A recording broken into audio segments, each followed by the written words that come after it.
Hello বাইলো, কি অবস্থা তোমাদের? কেমন আছো তোমরা? তুমি আমার ভিডিওতে ক্লিক করেছো মানে তোমার হ্যাক দরকার, যেটা কিনা আমি তোমাকে অবশ্যই দিব আজকে। তো প্রথমেই কথা বলে নিই, আজকে হ্যাকে আমরা কি পাচ্ছি। আজকের হ্যাকে পাচ্ছি আমরা aim kill, aimbot, speed hack and USB location. তাড়াতাড়ি তোমরা করে নাও ডাউনলোড কোথায় থেকে করবা? টেলিগ্রামে যাবা, এই যে কমেন্ট বক্সে আমার টেলিগ্রামের লিঙ্ক দিয়ে দিছি, ওইখান থেকে টেলিগ্রামে যাবা, গিয়ে একটা জিপ ফাইল পাবা।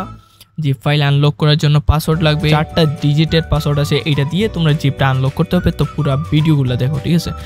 আর হ্যাক কীভাবে থাকবে এক্সাম্পল দেখিয়ে দিই তোমাদেরকে। এই যে আমার গেম প্লে দেখতেছো ব্যাকগ্রাউন্ডে, স্ক্রিনে যে গেম প্লে দেখতেছো, এইটা হলো ওই হ্যাকের, যে হ্যাক তোমাদেরকে দিব ওই হ্যাকের গেম প্লে। তো আর কি, তোমরা আমার জিপ ফাইলটা নিয়ে এনজয় করো, আর অবশ্যই আমার টেলিগ্রামে জয়েন থাইকো, নাহলে আমার যে প্রতিদিন হ্যাকের আপডেট আসবে এগুলো তোমরা পাবা না। আর চ্যানেলকে তো অবশ্যই সাবস্ক্রাইব করে রাখো যদি তোমরা এইরকম হ্যাকের ভিডিও আরও চাও। আর তোমরা টেলিগ্রামে অবশ্যই জয়েন হইও, কারণ ওইখানে সব হ্যাকে কোনো সমস্যা আসলে বা যে কোনো কিছু আমি টেলিগ্রামে আপডেট দিয়ে থাকি। আর তোমাদের হ্যাক ডাউনলোড করার পরে যদি কোনো সমস্যা হয়ে থাকে বা আইডি ব্যান দিয়ে থাকে, তাহলে অবশ্যই আমাকে টেলিগ্রামে জানাইও, ঠিক আছে? তো এই ছিল আজকে আমাদের ভিডিও। ভালো থাকো, সুস্থ থাকো, আর লাইক দিয়ে দিও, নাহলে আমার উৎসাহ জাগবে না ভিডিও বানানোর জন্য, ঠিক আছে? তোমরা লাইক দিয়ে দিও আর ভালো থাকো। আল্লাহ হাফিজ।